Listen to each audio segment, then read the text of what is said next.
O ex-presidente Jair Bolsonaro foi preso preventivamente pela Polícia Federal na manhã do último sábado, dia 22, em Brasília, por ordem, é claro, do Supremo Ministro Supremo, o Supremo Alexandre de Moraes.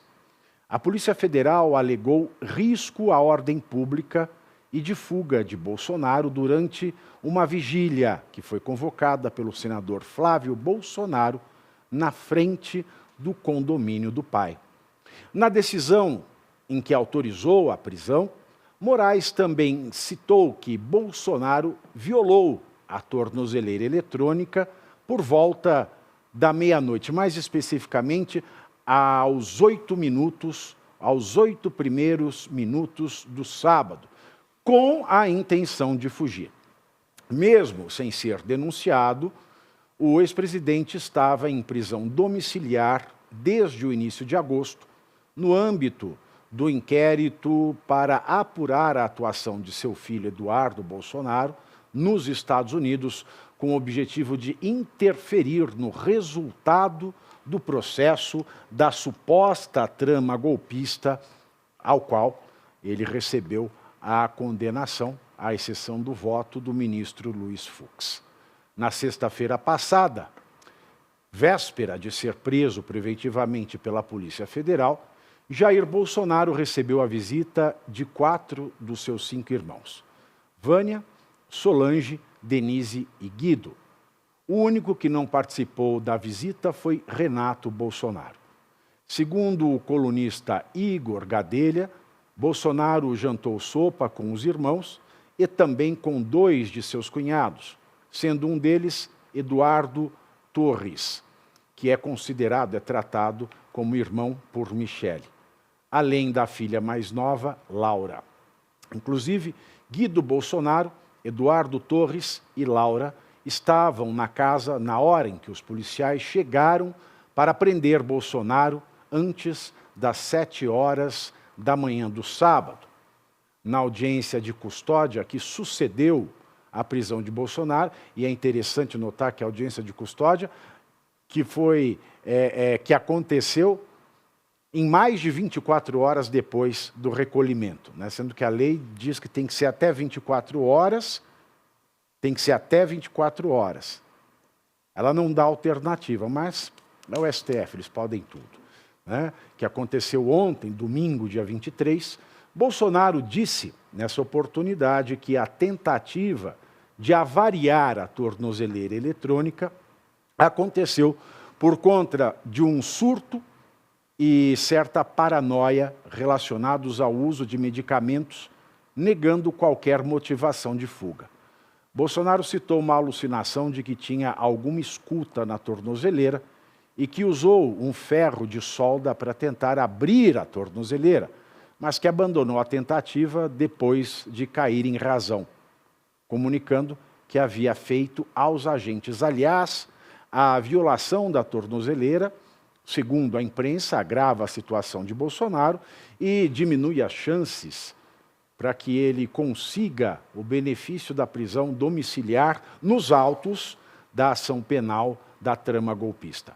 O advogado de Bolsonaro, Paulo Cunha Bueno, disse que a tornozeleira danificada é narrativa e que não teria como o cliente fugir, já que sua casa é monitorada por agentes federais. Aspas. A tornozeleira eletrônica foi apenas para causar humilhação ao presidente. Desconheço qualquer indivíduo no Brasil com tornozeleira eletrônica que tenha uma escolta permanente na porta de sua casa. Fecho aspas. Quanto aos remédios utilizados por Bolsonaro, eles podem, de fato, causar alucinações dependendo da dosagem. Em entrevista ao UOL, o presidente do Conselho Regional de Farmácia de São Paulo, Marcelo Polakov, e a médica psiquiatra Natasha Gunning confirmaram que o uso do anticonvulsionante pregabalina e do antidepressivo sertralina podem ter provocado um surto em Bolsonaro.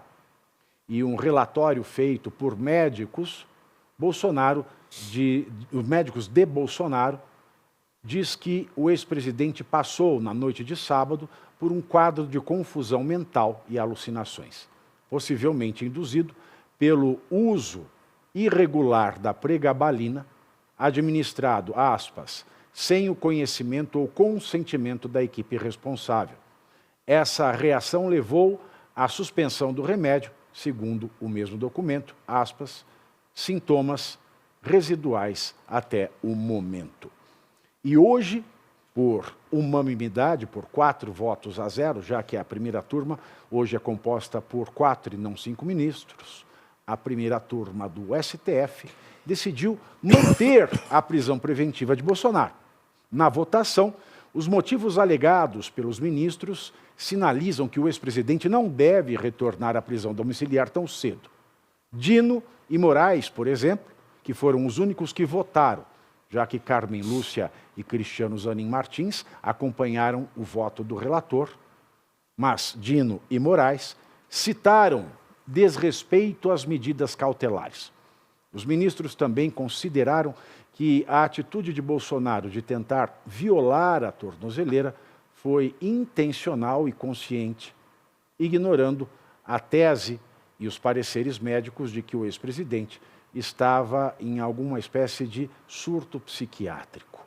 A prisão de Bolsonaro deve mexer com o jogo político para 2026 e um dos reflexos será em Flávio Bolsonaro, que vinha sendo apresentado como possível nome da direita para a eleição presidencial. A decisão do STF pode atrapalhar a imagem do filho, considerado mais moderado de Bolsonaro, e fortalecer bases mais radicais, dificultando uma dita união de um único nome de direita. E um monitoramento realizado pela Quest, que foi divulgado ontem, mostra que a maioria dos brasileiros que se manifestaram nas redes sociais são contra a prisão de Bolsonaro. O levantamento mostra que 42% das pessoas pensam desta forma, contrárias à prisão, enquanto 35% foram a favor. Outros 23% se mostraram neutros sobre essa questão. Nós temos aqui na mesa 2 profissionais do direito muito qualificados. Cláudio Caivano, tem as suas ideologias políticas à direita e o Felipe Monteiro tem suas ideologias políticas à esquerda. Mas os dois, porque os conheço, em matéria de direito, são muito sérios. Independentemente de qualquer ideologia ou preferência eleitoral, o direito é o ganha-pão de ambos, assim como foi o meu um dia. Continua sendo de uma certa forma. Hoje, na verdade, é um perde-pão, né, para falar bem da verdade. Mas, só para fazer essa recapitulação, cumpre apontar o seguinte: a ordem de prisão a Bolsonaro, prisão preventiva que foi efetuada antes das 7 horas da manhã do sábado, dia 22, ela partiu de um pedido feito no dia 21, na sexta-feira, quando Bolsonaro sequer havia tocado na tornozeleira eletrônica. O motivo do pedido da prisão domiciliar, que nós não sabemos quem fez, se foi a Polícia Federal, se foi a PGR, se foram os dois. Por que não sabemos quem fez? Porque esse pedido foi feito nos autos da petição 14.129, que corre, eu diria, sob sigilo, não, em semi-sigilo. Aquilo que o Alexandre quer dar publicidade, ele divulga. Aquilo que ele não quer, ele mantém em sigilo. Esta folha que eu coloco na tela de vocês é um resumo do quanto decidido por Moraes, que levou à prisão de Bolsonaro. Nesse resumo, prestem atenção no seguinte, senhores. E esta decisão quem me passou foi o PP na manhã de sábado, que ele tinha a íntegra, porque ela está sob sigilo, ela não está disponibilizada nos autos, e o PP me passou e eu peguei esses pontos primordiais. Autos, 14.129, que são os autos da investigação do crime de coação no curso do processo, e não da ação penal da trama golpista. Mas nessa decisão, Alexandre de Moraes fala, em razão da iminência do trânsito em julgado, do acórdão condenatório e da rejeição unânime dos embargos opostos pela defesa do réu. Ou seja, ele trata o Jair Bolsonaro com a figura processual que ele tem na ação penal. Porque nestes autos da petição 14.129, ele sequer foi acusado. Houve a denúncia, mas não contra ele. Então ele não poderia se referir a Jair Bolsonaro como réu nos autos da petição 14.129, porque ele não é réu nestes autos. É na ação penal 2668 e não nesta. E outra coisa, não existe, para fins de prisão imediata, o quesito iminência do trânsito em julgado. A Constituição fala que só pode ser considerado culpado e, portanto, cumprir as penalidades previstas em lei aquele que foi condenado depois do trânsito em julgado da sentença criminal condenatória. Não existe espaço para a discussão de iminência de trânsito em julgado. Mas continua a razão verdadeira.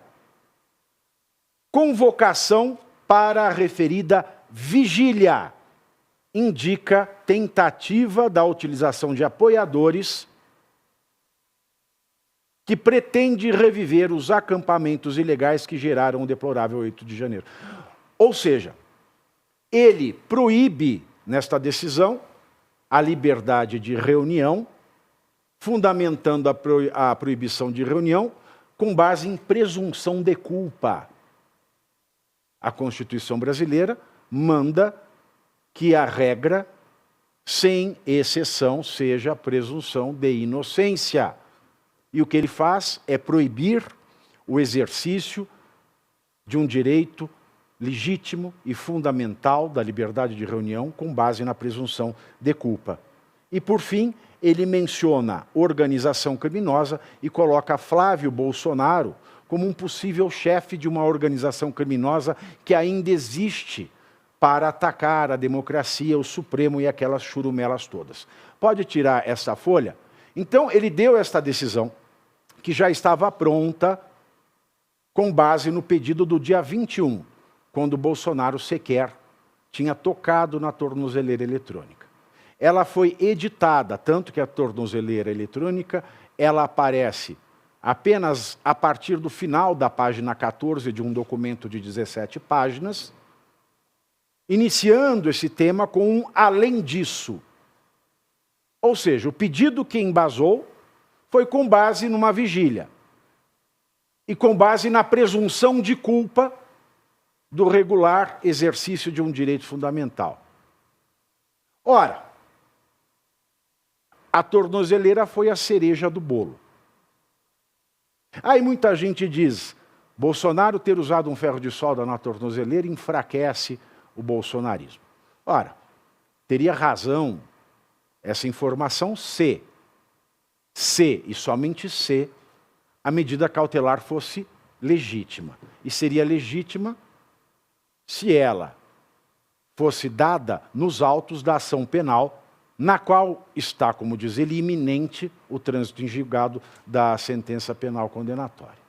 Mas não, ela foi dada num auto de investigação que está sob sigilo, investigação esta que resultou na denúncia de duas pessoas que não Bolsonaro, que não é réu nestes autos, e, portanto, não poderia ser chamado de réu por Alexandre de Moraes. Mesmo assim, mesmo se ele fosse denunciado, a tornozeleira, ela tem uma redundância, que no caso do Bolsonaro ele usa a tornozeleira e ainda tem agentes armados da Polícia Federal fazendo escolta da sua casa. Portanto, não existe por onde se olhe, não há ângulo que se analise que justifique essa tomada de decisão. E digo mais, senhores. Como é que Flávio Dino e Alexandre de Moraes dizem que O réu, ele é... Olha a ginástica que eles tentam fazer. Um tentador, não, porque tentador é de tentação. É um sujeito que tenta fugir com contumácia. É um fujão contumaz. Onde é que está a primeira fuga? E a segunda? Para ele ser contumaz, ele tem que fugir várias vezes. A única justificativa de fuga eventual que o Alexandre dá nesses autos é o fato dele ter pedido asilo à Argentina. E pedir asilo não é fugir. Fugir é dar no pé. Fugir é fazer o que o Daniel Vorcaro estava fazendo. Pegar um primeiro avião com destino à impunidade. Pedir asilo político não apenas não é fuga, como é o regular exercício de um direito fundamental esculpido na Carta dos Direitos Humanos de 1948 da ONU. Dizer que pedir asilo é fuga é criminalizar um direito fundamental reconhecido pela ONU como direito humano desde 1948. E depois disso não há nenhuma outra tentativa. Dizer que de carro se chega à embaixada em 15 minutos, presumir culpa a pessoas que vão fazer uma vigília de oração, isso é tudo muito absurdo. E o que é mais desgraçado, não digo nem engraçado, porque é desgraçado para um Estado que se diz de direito, é o seguinte, PP. Nos autos da petição 14.129, não está publicada nem a decisão do Moraes e não estão publicados os votos do Moraes e do Flávio Dino. E o que mais incomoda é saber, disse que, por unanimidade, a primeira turma manteve a prisão preventiva, quando, na verdade, nós não sabemos, e por informações não oficiais, porque não está publicado, porque trata-se de um processo semi-sigiloso, nem Moraes nem Dino enfrentaram esta questão fundamental. Por que é que houve afronta de uma cautelar que não deveria mais existir, porque dada nos autos de uma investigação que resultou na condenação de pessoas diferentes da de Jair Bolsonaro? Por que que Jair Bolsonaro é tratado como réu, sendo que ele sequer é acusado, denunciado naqueles autos? Como é que ousam dizer que a prisão foi mantida por unanimidade quando todos os aspectos do direito não foram enfrentados nem por Dino, nem por Moraes, e foram assumidos como verdadeiros por Carmen Lúcia e Cristiano Zanin?